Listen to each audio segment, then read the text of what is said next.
Oh, by the way, Mike Lindell. Shall we? We don't have that much time, but Mike Lindell was on Steve Bannon's show, the War Room Pandemic, which I guess they're going to have to change the name of soon. What's it going to? Steve Bannon. I mean, unless he's just talking about his myriad of skin disorders, that could probably be it. Mike Lindell comes on, and apparently, he talks about Frank, which I'm definitely getting an account on Frank. Had never heard about this. I think it was like something in the high teens would have changed their vote. Besides the steal of... Oh, by the way, he's talking about the Hunter Biden laptop, and if people had just been able to hear the reality of it, it would have changed their vote for Joe Biden. And Rasmussen put out this poll that says 15% of people would have changed their vote, which is, if you know Rasmussen, horseshit. And ultimately, why? Why?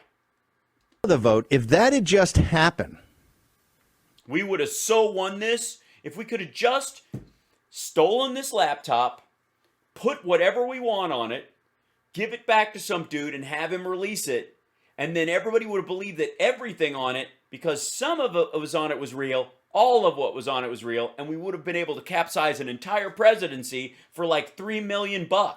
Well, $5 million. Donald Trump wouldn't be playing golf this morning in Mar-a-Lago. He'd be at 1600 Pennsylvania Avenue dealing with... No. If he was still president, he would definitely be at Mar-a-Lago playing golf. He would have gone, he's going to escape this. He can't get reelected again. Why even bother? He would have just... Can you imagine how much he would have phoned in the next 4 years? Chinese cryptocurrency and getting to the bottom of the Chinese Communist Party virus coming out of Wuhan, the Wuhan lab, the P4 lab there. That's what he'd be doing. So yeah, that's what he'd be doing. And it's just like OJ would have really found the real killer. Is Trump going to put out a book, If I Had Won? No, I don't praise the Daily Mail for what they're doing. This is all the kind of phony spin. They're all up in arms. This is all so awful. Hunter Biden's so awful. This is also terrible. He's a liar. Of course he is. And any sentient being would have understood that back in September and October. Sentient.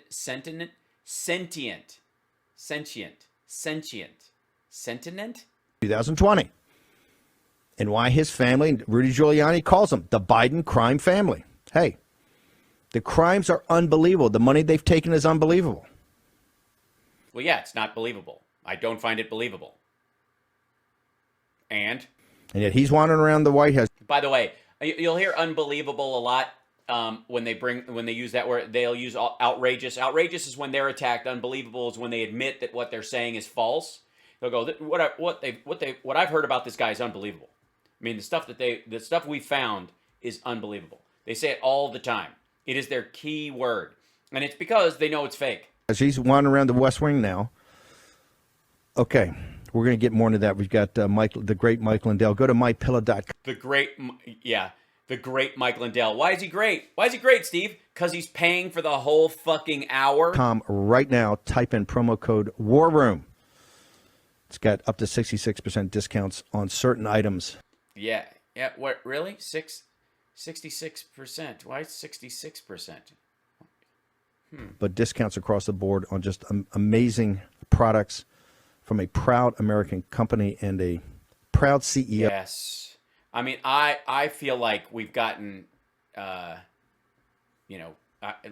so up to 66% off of that company, Michael. What do you mean up to? What's this up to bullshit? Dale now joins us. Mike, there's so much the audience wants to ask you. You know, they look forward to these. Yeah, they look forward to these shows where you pay to be on the show. To these. Yes, the grading Mike Lindell. Hey, Steve, I want to quick say something about Hunter Biden. Sure. You know. Okay, go ahead. You know what they did in December and late November? Anytime I was going on TV to talk about this election fraud, all of a sudden then they come out. They all wanted to talk about Hunter Biden. So you're exactly right. It was a big deflection at that time. Instead of talking about the election fraud, they wanted to talk all of a sudden. Then they wanted to talk about Hunter Biden after it was already after the election. What? Where? On Fox and Newsmax? What a shame. Just more a part of their big plot. Yeah, it was a big plot. plot. Let me just stay on that for 1 second before I go to. I want to talk about your social media. You know, you're very open that you had a massive drug problem, right? You were controlled. Mm-hmm. Yeah. Massive's a good word for it. By the demon that is drugs. Your life was changed. All the stuff you did, and you lay it out in your book. You do it in your when you testify. You've done it on this show before. Melissa Hurry, I think, runs the Lindale Recovery Network, is a Christ-based, church-based recovery network. Because you're saying, hey, you just can't do. Man can't do it himself. He needs assistance, right? Wait, are you telling me that AA actually has a higher power associated with it? Yeah, turn your life over. Knowing that Hunter Biden, which, by the way, Steve Bannon has not done, nor will he do, nor does he believe. Let's do this. He's floating the idea that this is a good Christian man who started a good Christian service to do good Christian things in the name of Jesus Christ, and that somehow by mentioning that, Steve Bannon is somehow stealing some of that valor that is alleged here. Steve Bannon doesn't believe any of that shit. Steve Bannon doesn't go to fucking church. Biden admits all of the drug problems, all the meth, all of the thing. How could why'd you say meth and not crack? Crack is the primary drug that everybody associates with the Hunter Biden scandal. You're not mentioning it because of the fact that Mike Lindell is a crack smoker? The shape you were in, could you see yourself at the height of your drug problem being on Air Force Two, going to China? And being, by the way, with a guy that was vice president of the United States, she was the number 2 guy at the time. They were cutting the deal about the South China Sea and about cyber, but you would be on that plane in the shape that you were in, and then allowed to go out and make official delegations and meet high officials of the Chinese government. Does that make any sense? By the way, Mike Lindell, a lot of people seem to think that the story, and if you look at his book or even hear him tell it, there's a lot of people that believe that Mike Lindell was this kind of wannabe businessman who got, or just a dude who got a crack addiction, was terrible at it, and then got his act together and formed MyPillow, and the MyPillow business that he started was the redemption after the crack story.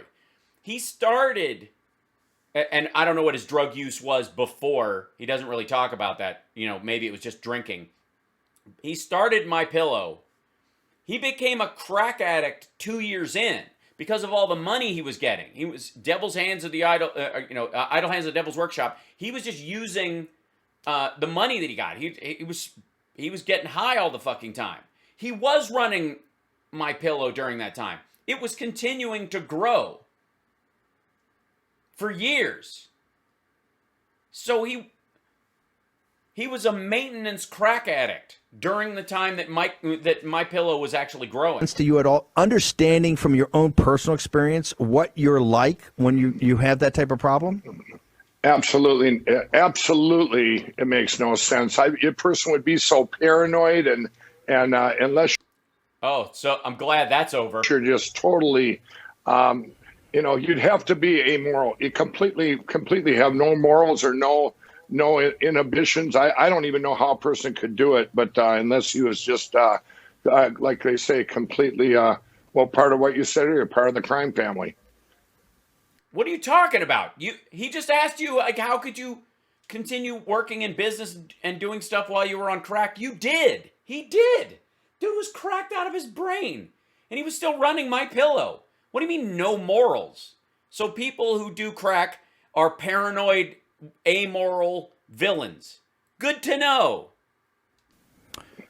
Let's go now to your. I know you're very proud of, and I think we've got the logo up for the launch of this massive social. Oh wow! This is breaking news. The logo for MyPillow's new Frank media platform, because one of the things you're fighting is cancel culture, right?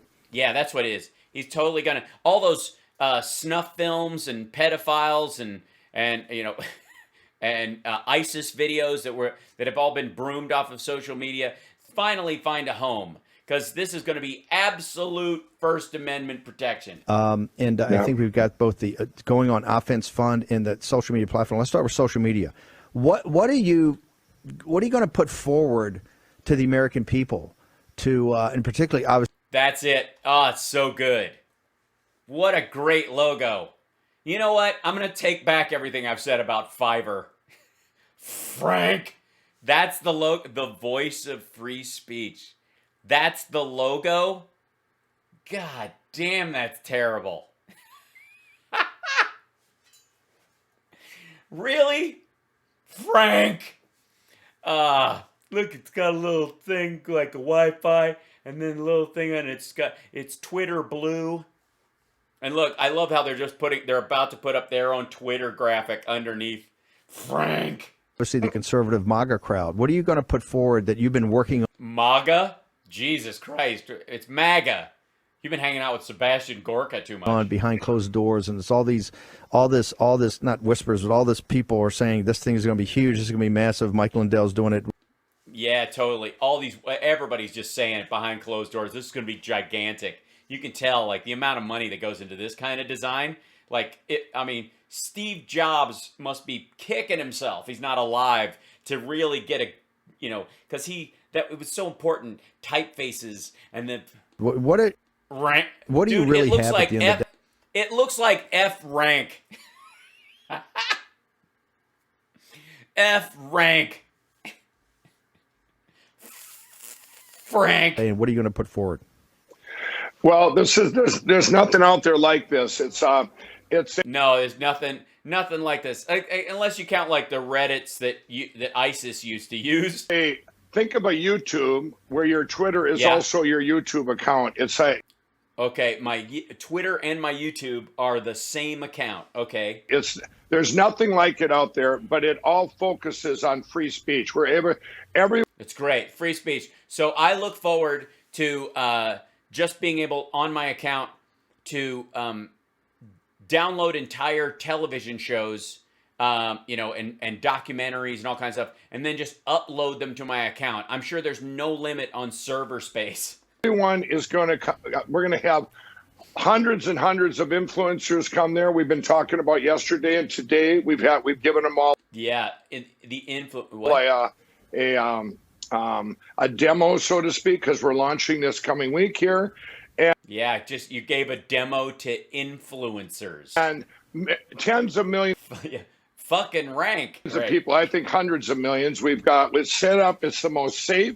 I got my own servers. I've been working on this for 4 years, but I got my own servers. I have everything covered for safety.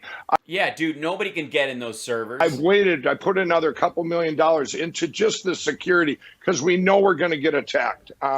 Sure.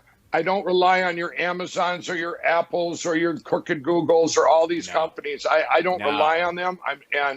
And I can tell everyone I'm putting everything I have on this. When they come there, and it is not a money-making endeavor. People are they're not going to have to worry about their information going anywhere or going to a Jack Dorsey or a Mark Zuckerberg in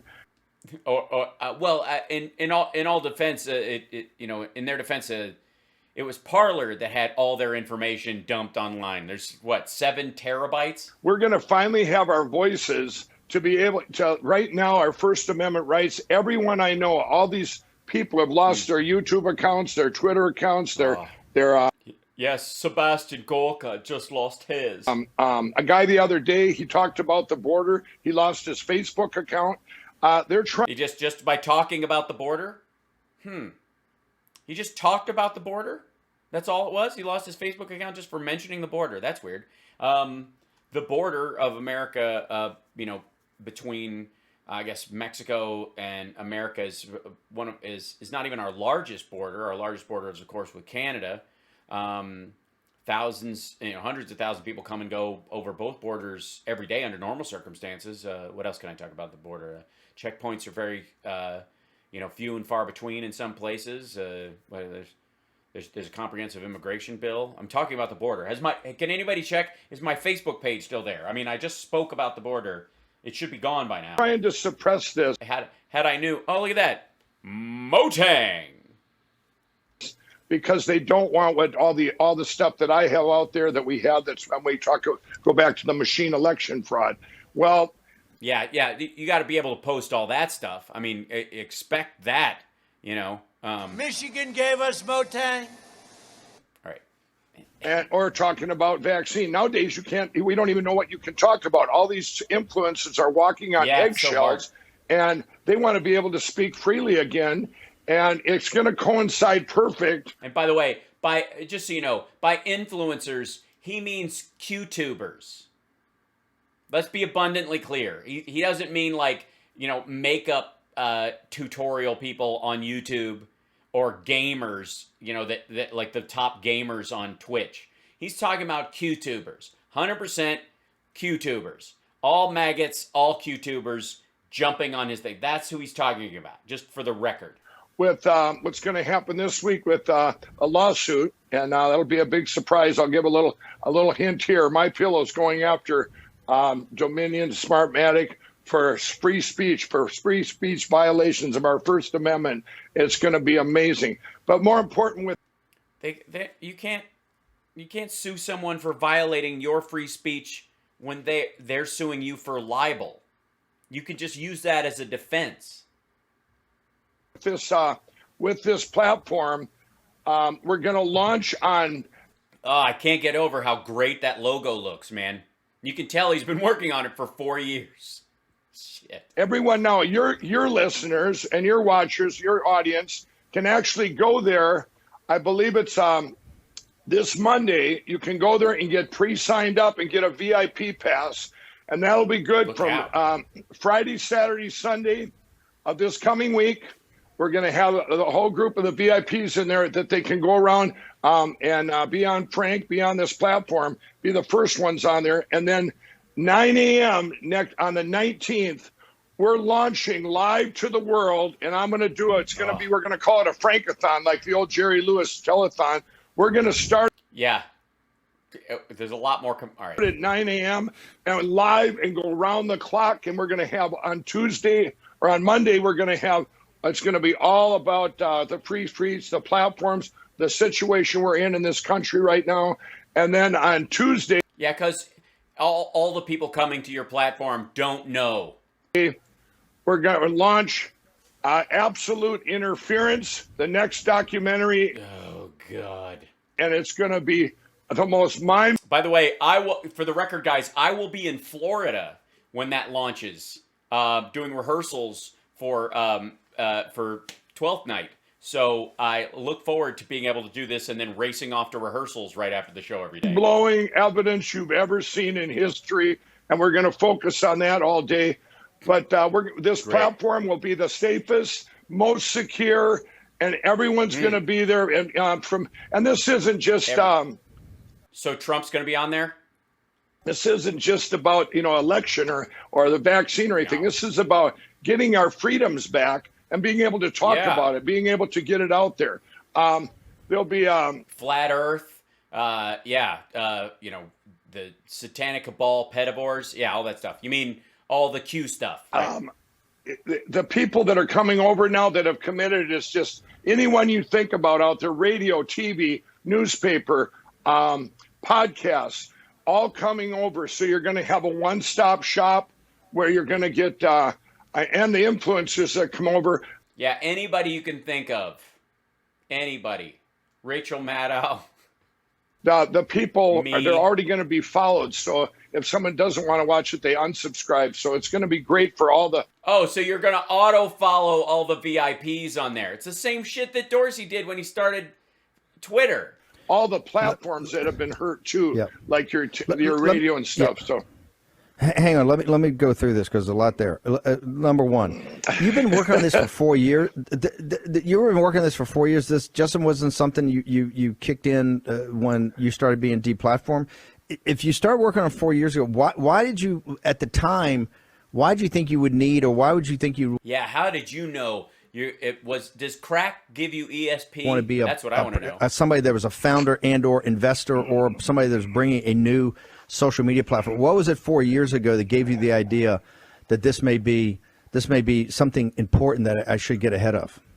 Why does it always look like I worried? But look, when I cut my sketch for Sexy Liberal, where I was in Mike Lindell's show, I was I was making conversation with I cut out the other guy and put myself in. And there are a bunch of times where Mike Lindell looks like he's talking. And I was like, I thought I had edited the audio out by accident. And I'm like, oh shit, he says something there. I got to use it or whatever. And there's nothing. He does this whole thing that looks like it's constant, where he looks like he's kind of talking. Right? Well, a couple things. I haven't got along The Franks come mad at night. The Franks come mad with Mark Zuckerberg ever, because of the things he always does on to people on Facebook. And then you throw in Jack Dorsey, and you've got some big problems. Well, but for myself, it was more because I'm looking at another thing we're going to be launching, which is my store, which is a rival to Amazon. So I've looked at all the security and stuff and these platforms for about 4 years. But I got you come. By the way, my store, I'm calling it right now, will be 80% My Pillow shit and 20% drop shipping from China. Align that with where we did Absolute Proof, where we ran that. I ran it with Brandon House, and his editing skills. Guys had also been working on this for 4 years on a separate. I didn't know them until recently. So those two things coming together, and Brandon's very into the security, because his show that he puts out is very controversial, and he's attacked all the time. And me and myself, I've been attacked all the time for 4 years now. When the bots. You're not being attacked. No one has attacked him. I'm sorry, but you get criticized and called out. You're not being attacked. No one has accosted him. No, he's not getting death threats. Mike Lindell can go anywhere he fucking wants. People will yell, "You're an asshole" at him, but it's not an attack. It's because of your behavior. And trolls come out and stuff, and so that's kind of the reason. How are you going to save everybody from the trolls on Frank? That's what I want to know. And I'm sure you guys are curious too, because obviously I'm going to have to stream on Frank. But how do you broom out trolls? Or is it just ultimate free speech that you can't stop anybody from saying what they want to say in your feed? What is the moderation? What are the moderation rules in the terms of service on Frank? We got to read those out loud. Right there. It's kind of out of necessity, but now it's gotten to levels we could never imagine with communism coming into our country. We've seen this coming 4 or 5 years ago. We've seen this coming with when the bots and trolls. We saw this coming. And the suppression and people putting warnings up on Facebook, and this was going on for quite a while, but now it just everybody sees it now. Okay, Mike, can you hang on? We're going to take... Well, no, there were things like there's blood and gore in this video, or it's sexually explicit. Nobody was going... There was no fact-checking on this shit until last year, when all the lies came out. Short commercial break, and we're going to turn Mike Lindell, the CEO of My Pillow. He's announced that he is going to... I guess My Pillow is going to actually sue, not countersue, but sue Dominion. And the other machine companies. We'll get into that. Also about this new social media platform that's a combination of YouTube and Twitter. We'll talk about that. Yeah. Also, he's going on the epidemic America that's standing up to that. That controls. All right, we've seen enough of him for today, and I'm almost out of time.